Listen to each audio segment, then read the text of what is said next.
Hello all, just another video that I'm popping together for your composition lesson today. So I thought I'd pop another video together on recapitulations, in particular recapitulations that don't tend to do what we would traditionally expect them to do. So today we're looking at the first movement of two Beethoven piano sonatas, Opus 53 and Opus 57, because well, they're quite sort of famous, or sort of well-known examples of piano sonatas which don't have a very which sort of avoid the sort of the typically structured first movement. We sort of discussed last week that the recapitulation was traditionally where the tension is resolved.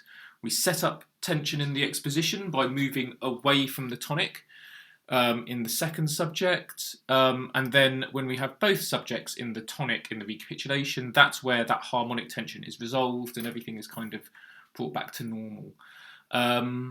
But sometimes this function of the recapitulation is negated. So, in other words, the recap is a place in which the tension is heightened or left unresolved.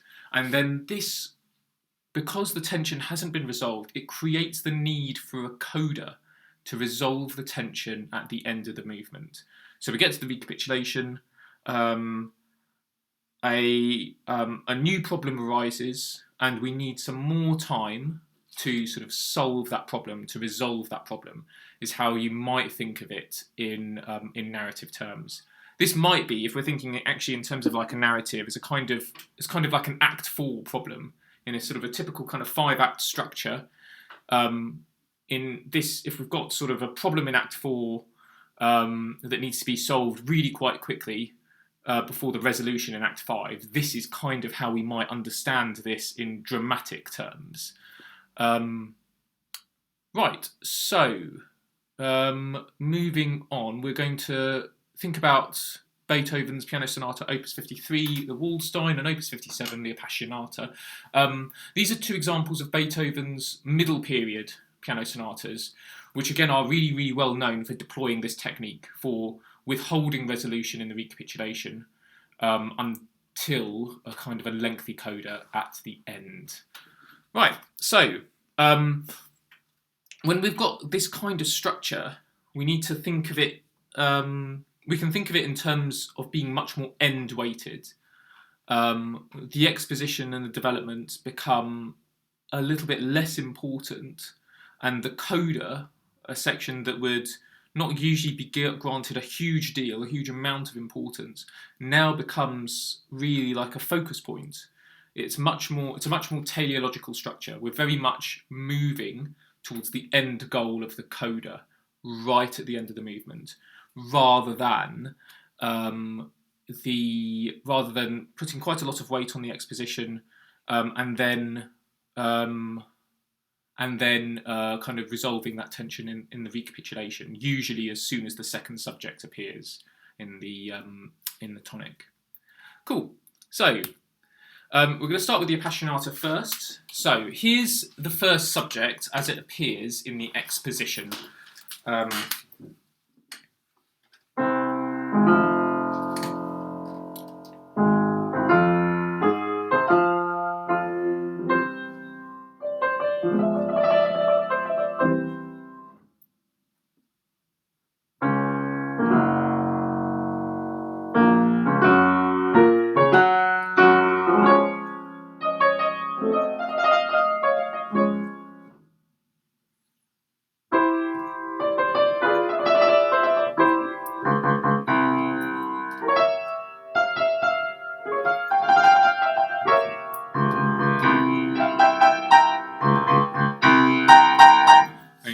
So there we are. The thing to notice about this first subject is that it moves to the Neapolitan almost immediately.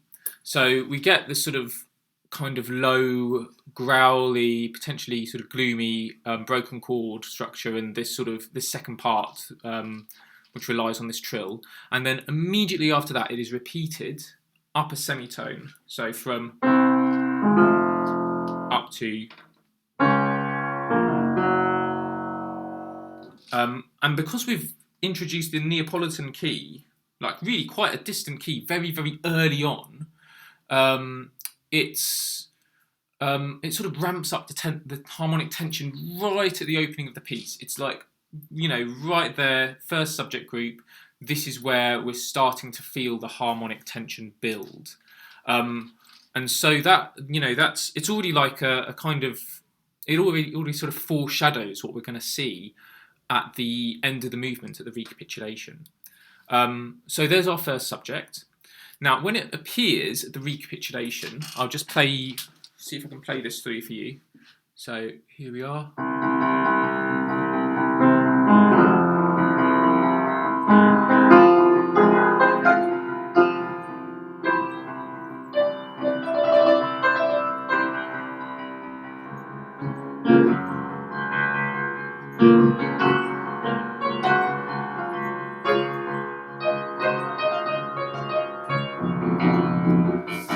So we've got that return of the first subject at the beginning of the recapitulation, but it all occurs over a dominant pedal, and because we've got this dominant pedal, that it really does sort of negate the sort of the resolution of the harmonic tension at that point.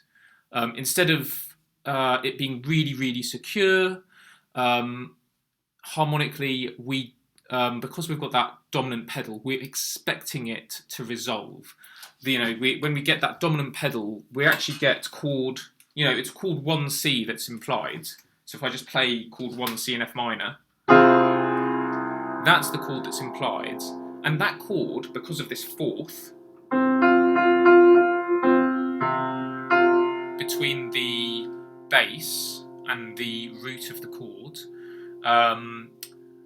Because of that fourth, which is a dissonance, there needs to be a resolution. And so that chord, 1C, typically resolves to 5. And then we go to chord 1.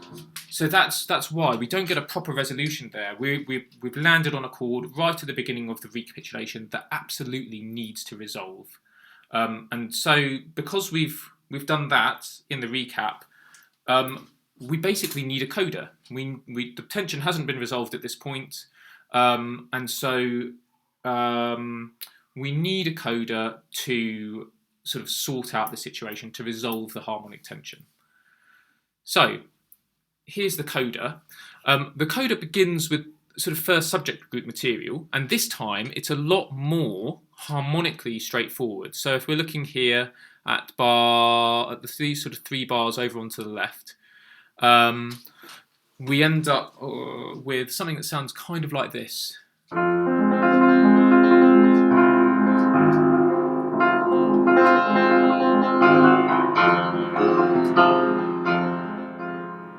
So we're kind of in a much more sort of harmonically secure place.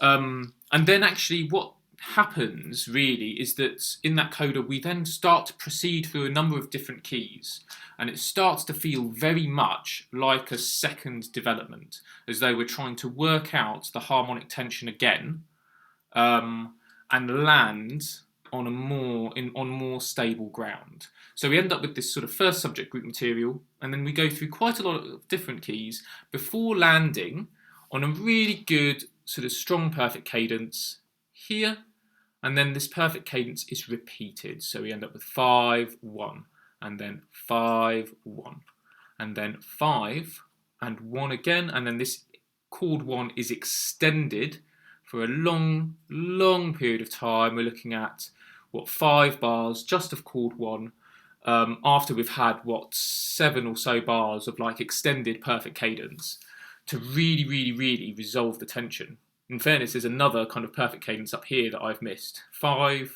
1.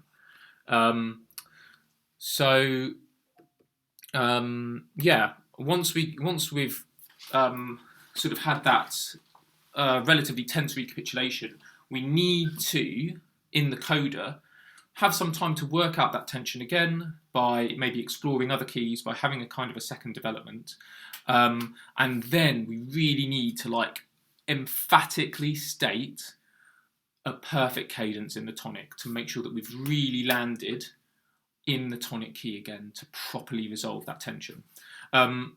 You'll notice that I haven't really looked at the coda in detail. If needed, I'll pop together a video on codas in general and sort of what they look like.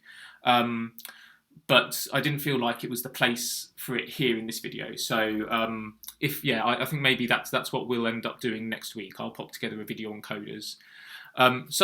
Right, there we go. That's what the Appassionata does. We end up with we end up moving to the Neapolitan key very, very early on. We then, when we recapitulate the first subject group, that happens over a dominant pedal, and that means that we don't really resolve the tension. And then when we get to the coda, we start off with a more secure version of the first subject group material before we sort of move through a number of different keys, like a second development, and then land on an emphatically stated perfect cadence. Okay, so we're going to move on now. We're going to look at the exposition of the Waldstein, Beethoven's Opus 53. Cool, so I'll just play this through, give you a little taste of what it sounds like.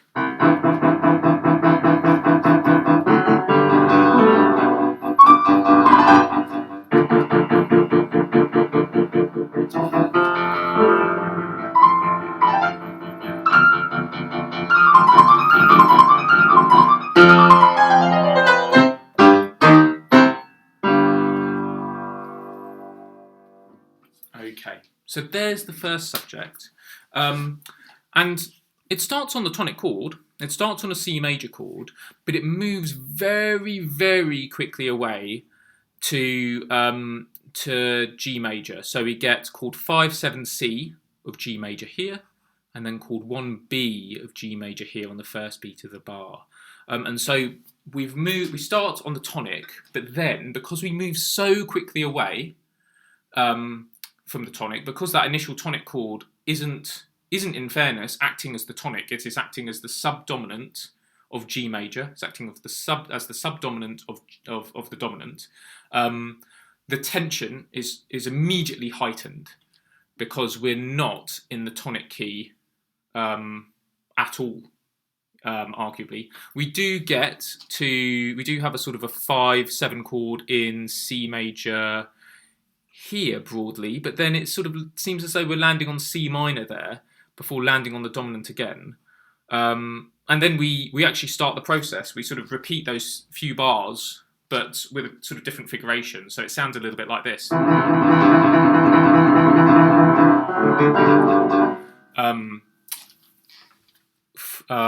Immediately after this passage. The second subject is in E major. I've just sort of whacked that there because it's useful in this case to know what key the second subject is in. It's got this sort of chorale-like feel to it.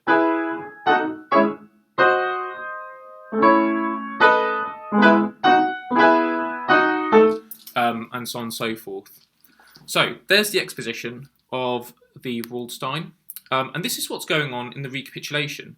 So you can kind of see that we've got the same sort of material. We've still got the...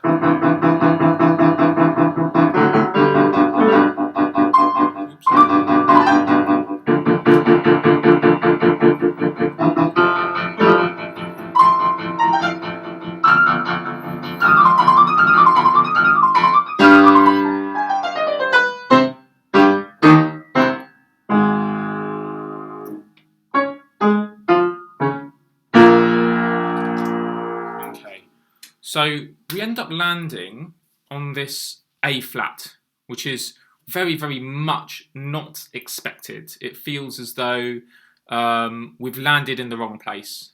And so there, we've not resolved the tension. We've restarted the recapitulation. Seems as though we're basically we are revisiting the material in the exposition as we would expect. But when we land on that A flat,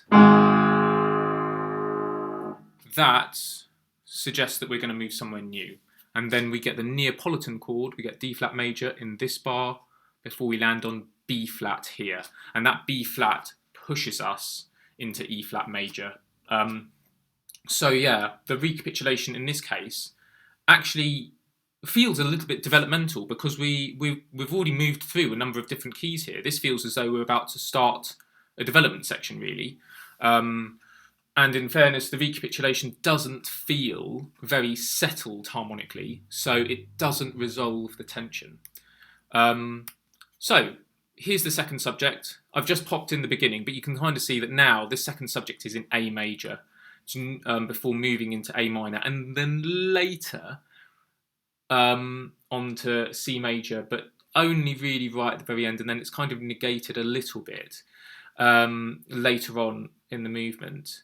But the point is that here we're actually, instead of having the second subject in the tonic, we've got the second subject in a completely different key. We've got the second subject in A major. And again, because that key is a sharper key than C major, it doesn't resolve the tension. It doesn't really lessen the tension. It looks as though we might land in C major, but we end up moving away from C major quite quickly. So the harmonic tension in this recapitulation has not been resolved. So we definitely need a coda. So here's the coda. The coda begins on the Neapolitan chord. So we've got exactly the same material, but we're beginning on the Neapolitan chord. So we've got, what is that? Oh, my bad, sorry.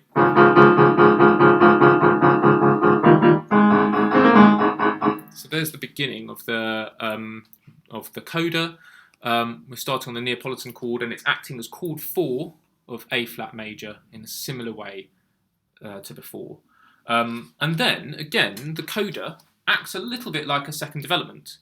We move through a number of different keys, and you can kind of, you can kind of see that right at the beginning. We're sort of landing we're landing on the Neapolitan chord. We're landing in a place other than the tonic. So clearly we've got to move from that to the tonic at the end of the movement to really resolve the tension.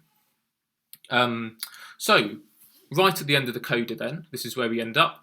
We end up with a nice kind of solid 1C chord here in this bar.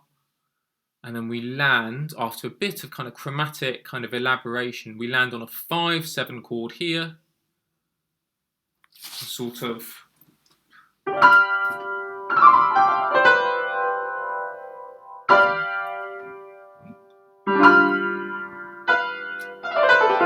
And then we finally get the second subject material in the tonic.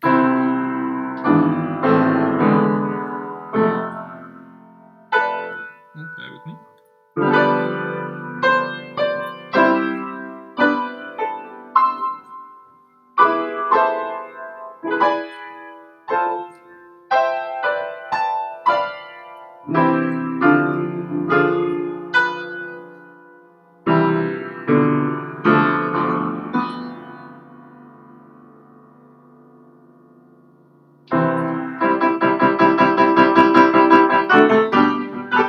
Okay, so it's only right at the very end that we get a snatch of the second subject material in the tonic, and even then it seems to be a little bit kind of unclear because we have these sort of Rove G sharps, and then we've got this kind of this sort of lengthy, actually this fairly long held dominant chord, which then moves straight away to our C major chord, and then we get a big kind of C major perfect cadence right at the end. But the entire time C major, even throughout the movement, doesn't feel like it's very secure as a key.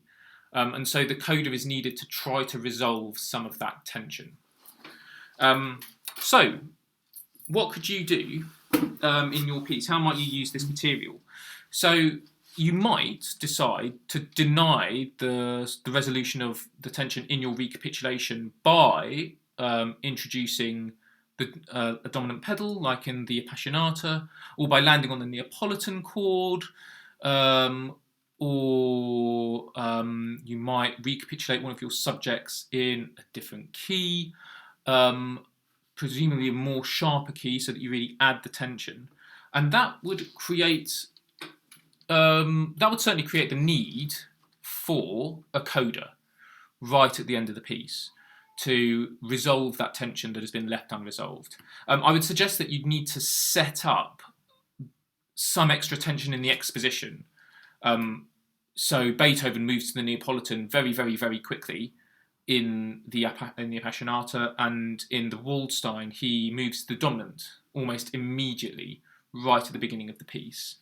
So it would be worth potentially, doing something like that, just to make it really clear, to give that sort of, to give the denial of resolution in the recapitulation a reason for being there. If you set up a bit of extra tension in the exposition, you're kind of signposting that the recapitulation isn't necessarily going to be smooth sailing. And then, once you've sort of set up the need for the coda, that coda would then need to act as a kind of second development. You'd need to explore your material a little bit more before landing on a really, really emphatic, perfect cadence in the tonic. So actually, this is probably one of the more challenging things you could decide to do. I think it's worth doing if you've got the time to do so. If you feel as though you've got this idea for a movement, or you've got the vast majority of the movement planned out, and you feel as though you're a little bit ahead of the game, then actually it might be worth thinking about doing something like this. But it does take a lot of sort of extra planning, and it would make your sonata movement a lot longer. And therefore it would take a little bit longer to sort of plan and to write. It also means that you've got two development sections, and development sections are, I think, one of the most challenging parts of writing a sonata form movement, just because you're moving through lots of different keys and you're fragmenting your musical material to such a degree that it does become very challenging to kind of sustain a development-like texture. So if you've got time, it would be worth trying. But remember, if you do it, in order to gain credit for it, it does need to be done well. You need to be able to do it and pull it off convincingly. So yes, that's sort of like, it comes with a caveat to using this kind of material. If you've already got a sonata form in place and it's looking really solid, and you feel like you could make some adaptations to give it this sort of end-weighted structure, then by all means do.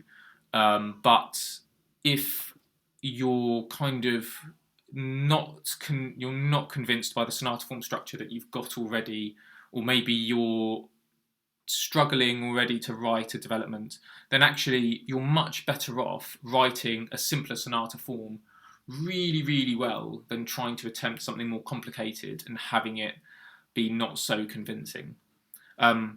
So yes, that's potentially how you might use it. Again, I hope these videos are really, really helpful. And as always, if there's anything that you want me to cover, or any piece of music actually that you'd like me to look at, I'd be very happy to do so. So yeah, do let me know. Do drop me an email. And yeah, thanks very much for listening. Cheers.